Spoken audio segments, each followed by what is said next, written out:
Combien ça rapporte de créer sa marque? Combien de thunes on peut se faire rapidement avec notre marque de vêtements, notre marque de natation, notre marque de bijoux? Peu importe quelle marque vous voulez lancer, combien ça rapporte grosso modo dans les premiers mois et les premières années. Parce que oui, on va pas se mentir, l'argent c'est ce qui nous intéresse tous au départ, et moi le premier. J'ai pas démarré le business pour me la péter autour de mes potes en disant je suis un businessman, je suis un entrepreneur. Non, j'ai démarré le business parce que je voulais de la thune. J'en avais ras-le-bol de pas avoir de sous de côté, de pas avoir d'argent qui montait vraiment, et surtout j'en avais ras-le-bol de bosser pour un boss.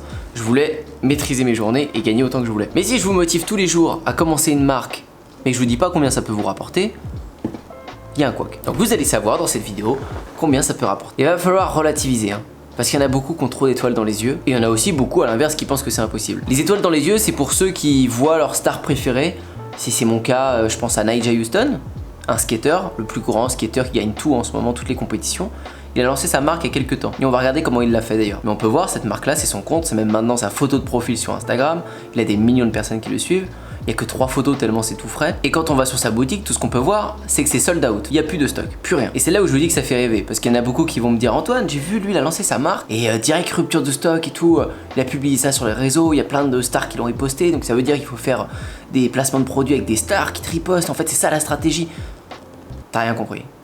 T'as rien compris du tout. Ce que possède Nyjah dans ce cas précis, même pas 0,00001% des gens dans le monde pourront l'avoir une seule fois dans leur vie. Avant d'être multiple champion du monde de ton domaine et d'avoir des followers pour ça, va falloir que tu dédies ta vie à ton sport ou à la pratique que tu veux. Mais bref, c'est très rare, tu peux pas miser un business là-dessus. Tout ce que tu peux voir et où tu peux relativiser, c'est que ça venait de sa communauté, ce que je parle régulièrement. Il a pas fait une seule pub, il a pas mis un centime en publicité, et il savait déjà qu'il allait vendre tout ça. Il a parlé de son stock, il en a vu tout ce qu'il a acheté à l'avance, il savait qu'il allait en vendre une tonne. Et sûrement qu'il a dû être surpris vu qu'il est déjà en rupture de stock. On va pas parler de sa stratégie de lancement, etc. ici dans les détails, ça pourra faire l'objet d'une autre vidéo si vous le souhaitez. Mais ce que je voulais surtout vous dire, c'est que ce genre d'exemple met pas mal d'étoiles dans les yeux à une bonne majorité d'entre vous. Sauf que vous, quand vous voulez démarrer votre marque derrière, vous en êtes pas au même stade, ça n'a rien à voir. Et lui, il aurait pu vendre des cure-dents, il aurait pu vendre des brosses à dents, il aurait fait les mêmes ventes quasiment. Parce qu'il avait déjà fait tout le boulot avant. Tout comme Kylie Jenner avec sa marque, tout comme Kelly Slater, le grand surfeur qui a monté sa marque de vêtements, etc., de planches de surf. Tous ces gens-là ont déjà fait le taf avant. Ils ont fait leur communauté, leur écosystème. Les gens étaient prêts à recevoir ça. Donc revenons-en au départ. Si toi demain tu te dis, bon, j'aime bien ce que dit Antoine, il propose de créer une marque ou créer quelque chose de long terme, que ce soit en vendant des produits physiques comme une marque de planche de skate, des vêtements, ou des produits digitaux. Si vous avez une compétence, vendez une formation, vendez vos cours, peu importe. Je m'en fiche, créez votre identité, votre marque, votre entreprise. Maintenant qu'on en est là, que vous avez plus ou moins votre idée, ou que vous savez plus ou moins avec qui vous voulez travailler comme pote, ami, connaissance ou je ne sais trop rien, va falloir rentrer dans le dur. Qu'est-ce qu'on fait pour faire des ventes? Et combien on va pouvoir gagner? Le truc c'est que plus tu penses vente, moins t'en feras. Quand tu commences, tu vas te dire, il faut que je fasse des ventes comme Nyjah, il a fait avec ses planches de skate, j'ai envie d'être en rupture de stock hyper vite. Donc tu vas penser à faire ta boutique à fond pour qu'elle soit prête. Et puis ensuite, tu vas essayer de faire de la publicité parce que c'est le seul moyen qui va te permettre de te montrer. Ou alors tu vas payer des influenceurs dans ton domaine pour qu'ils fassent des stories et tu vas te dire, attends, regarde, Nyjah il a mis quelques stories sur son Instagram, il était en rupture de stock. Si les influenceurs font pareil avec ma marque, je vais être en rupture de stock. Et dans 99% des cas, tu vas vendre 2 articles et tu auras payé 2000 balles. Donc pour l'instant, ta marque, elle t'aura rapporté moins 2000 ou moins 1800, un truc comme ça. Donc maintenant, si tu veux bien démarrer ta marque, voilà ce qu'il va falloir que tu fasses. Il faudrait que tu fasses un premier pôle avec, je vais mettre un G pour gratuit.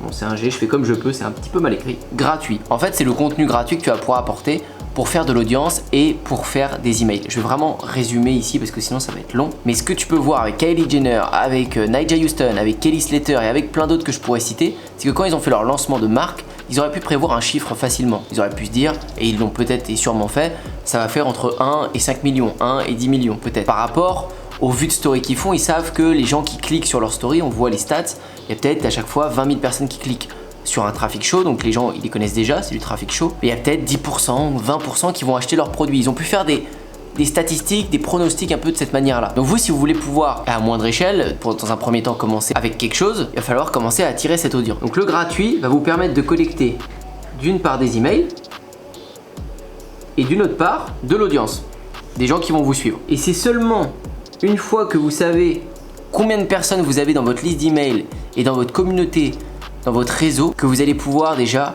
mieux comprendre et pronostiquer votre chiffre d'affaires. Si vous avez 10 000 abonnés sur vos réseaux avec 1000 emails. Donc ça veut dire que sur les 10 000, vous en avez déjà 1000 qui ont laissé leur email pour un contenu gratuit que vous avez donné, un guide PDF, n'importe quoi. Et donc sur ces 1000, vous avez à peu près 15 à 25% de taux d'ouverture quand vous envoyez un email. Ça veut dire qu'il y a entre 100 et 250 personnes qui lisent vraiment vos emails. Et peut-être 5 à 10% qui cliquent et qui interagissent. Vous voyez déjà, vous pouvez déjà faire des stats et à peu près voir s'il va y avoir 5, 10 ventes quand vous allez lancer le produit, peut-être 15, 20. Sur votre communauté, si vous avez 10 000 abonnés et que vous faites admettons entre 2 et 5 000 vues par vidéo, vous allez pouvoir aussi faire des petits pronostics. Vous dire qu'il va peut-être y avoir entre quand même 20 et 100, 150 ventes au lancement. Mais si en fait vous n'avez pas que 10 000 abonnés mais vous en avez 210 000 et peut-être 11 000 mails, ça n'a rien à voir. Ça va être énorme. Et donc je peux donner déjà un exemple. Pour les gens que je suis, que ce soit mon cas ou les gens que j'aide, s'ils tiennent leur routine vraiment de contenu, qui se focalisent d'abord sur ça, sur cette audience, créer ce public qui va être derrière eux et qui sera prêt au premier lancement à acheter le produit, vous pouvez espérer dans les premiers mois, donc au bout de 3, 4, 5, 6 mois, faire vos premiers milliers d'euros de vente. Impossible à être plus précis. Je le dis tout de suite, c'est impossible d'être plus précis. Oui, les premiers milliers d'euros de vente, ça peut être 15 000 euros de vente au premier lancement. Ça peut être 1000 euros. Mais si vous travaillez pendant des mois sur votre projet, que vous dites là, on est au mois de juillet. Tout le mois de juillet, je publie du contenu. Mois d'août, je continue. Septembre, octobre. Octobre arrive Black Friday. Avec le mois de novembre, Noël qui arrive derrière, on peut espérer que novembre et Noël, vous allez pouvoir faire des bonnes ventes. Ce sera un super tremplin pour votre entreprise. Je parle à ce moment-là pendant que je fais cette vidéo. Comment ce lancement va se faire? C'est simple. Plus vous allez publier du contenu, plus vous allez en donner à votre audience, plus votre audience va grossir et les gens vont être de plus en plus fidèles à vous, vu que vous donnez beaucoup. Vous allez commencer, mois après mois, en visant octobre, novembre où le Black Friday va arriver, vous allez commencer à introduire votre produit. Tiens, regardez, si c'est une marque de t-shirt, par exemple, dans vos vidéos, tenez, regardez mon t-shirt, vous le trouvez comment, on a essayé de développer ça, etc. Vous placez ça. Deuxième vidéo, vous en reparlez un peu au milieu d'une vidéo. On a trouvé un nouveau fournisseur pour notre marque de t-shirt, il est super bien conçu, ils sont super souples. J'espère qu'un jour on pourra vous en parler, on pourra peut-être faire en sorte que vous puissiez les acheter. Vous voyez, vous les introduisez, même si vous savez très bien quel est votre plan d'action et vous savez très bien que vous allez leur vendre au mois de novembre. Introduisez ça tranquillement. Puis ensuite, vous prenez une box, vous faites votre packaging, etc. Vous montrez le packaging. Qu'est-ce que vous en pensez? Vous préférez cette box là ou cette box là? Vous demandez à votre audience en plus ce qu'elle préfère. Elle va suivre toute l'évolution de ce que vous êtes en train de faire aussi. Et le jour J où ça va sortir, un mois à l'avance, vous aurez bien teasé et encore plus que les mois précédents en disant J-5, J-4, J-3. Ça sort vraiment bientôt. Les premiers qui vont nous faire confiance sur ce nouveau produit, vous avez suivi l'aventure, et ben vous allez être récompensé. Vous aurez des choses en plus dans votre box, vous allez avoir un prix promotionnel. Le fait de publier sur les réseaux, de créer votre communauté, d'avoir leur email, vous allez pouvoir passer tous les messages que vous souhaitez. Et le jour J, vous pouvez espérer des milliers d'euros. Ce qui est dingue avec ça, c'est que oui, peut-être votre lancement il va pas marcher. Ce qui m'étonnerait beaucoup si vous mettez tous les efforts qu'il faut. Mais si ça fonctionne pas, si ça fait que 200 euros, d'une part vous n'aurez pas perdu d'argent parce que vous aurez investi 0 en pub. Deuxième part, le prochain lancement il en fera sûrement 600 et celui d'après il en fera 1800. C'est juste que votre business partira lentement, mais ce sera absolument pas un échec parce que peut-être que votre communauté aura été lente à monter, peut-être que vous n'aurez pas du tout ciblé le bon produit et qu'il fallait en faire un autre. C'est pas grave, vous aurez toujours un autre coup d'essai. Si le Black Friday et Noël c'est pas concluant, vous allez préparer pour Pâques, pour la Saint-Valentin qui arrive après. Et vous n'avez même pas besoin de prévoir des occasions, ça peut être 1, 2, 3 mois après. Le but c'est juste quand vous faites un lancement, quand vous lancez une marque, un nouveau produit, c'est de faire ce teasing à l'avance, d'en parler, de donner faim aux gens. Et quand vous leur donnez à manger le jour J avec votre produit, qu'ils se l'arrachent pour combler leur dalle. Vous avez compris l'idée? Et je parle de lancement parce que souvent quand on fait une marque, c'est comme ça que ça peut se passer. On parle, on fait notre communauté. Vous pouvez aussi faire du référencement sur Google, peu importe. Mais il faut qu'il y ait un lien si vous voulez passer vos messages. Vous n'allez pas passer vos messages avec des inconnus en publicité. Et bien sûr, la publicité sur Facebook, sur Google Shopping, j'en fais. Mais pour moi, c'est du bonus. Ça vient en bonus de tout ça. Parce que vous pouvez aller acquérir de nouveaux clients si votre produit il est un peu tape à l'œil, si c'est un produit qu'on achète un peu sur un coup de tête. Vous imaginez, moi, si je vendais mes mini-rampes de skate comme ça sur des coups de tête, j'en vends, mais ça représente 5% des clients. 95 autres, ils viennent de ma communauté, de mon écosystème. Acheter une rampe à 5000 euros ou à 10 000 euros, ça s'achète pas comme ça. Et c'est pour ça que j'écrase tous mes concurrents, parce qu'ils ont rien compris. Mais les trois quarts des gens, ils commencent à faire leur marque, admettons là, mois de juillet, ils vont même pas tenir jusqu'au mois d'août pour faire du contenu, parce qu'ils auront vu que ça prend pas énormément, c'est pas facile, puis ça fait un mois que je fais ça tous les jours. Oh c'est bon, fallait tenir, faut juste tenir. Des fois en un mois ça explose, des fois en 4-5 mois ça explose, mais peu de gens tiennent à faire des vidéos tous les jours du contenu parce que c'est juste ça que vous avez à faire. Il y en a plein, vous dites, je suis prêt à m'arracher à travailler comme un malade. Ok, fais des vidéos, fais du contenu. Si c'est pas toi qui veux te montrer, prends une autre personne, enfin peu importe, mais apporte un visage de la matière à ton business tous les jours non-stop, sans te lasser.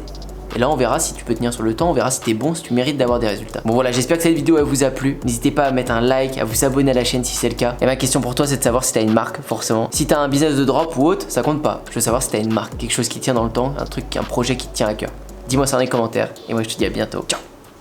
Dans les premiers liens dans la description de chaque vidéo, vous avez Système 49 qui est mon programme qui est maintenant aussi finançable avec le CPF, avec vos droits de formation ou payable normalement. Merci à tous ceux qui me font confiance. Merci à ceux qui postulent aussi pour mon coaching et avec qui on développe des projets sur mesure. Pour t'abonner à la chaîne YouTube, c'est ici. Pour regarder de nouvelles vidéos, c'est juste là. Je te dis à très bientôt et à la prochaine.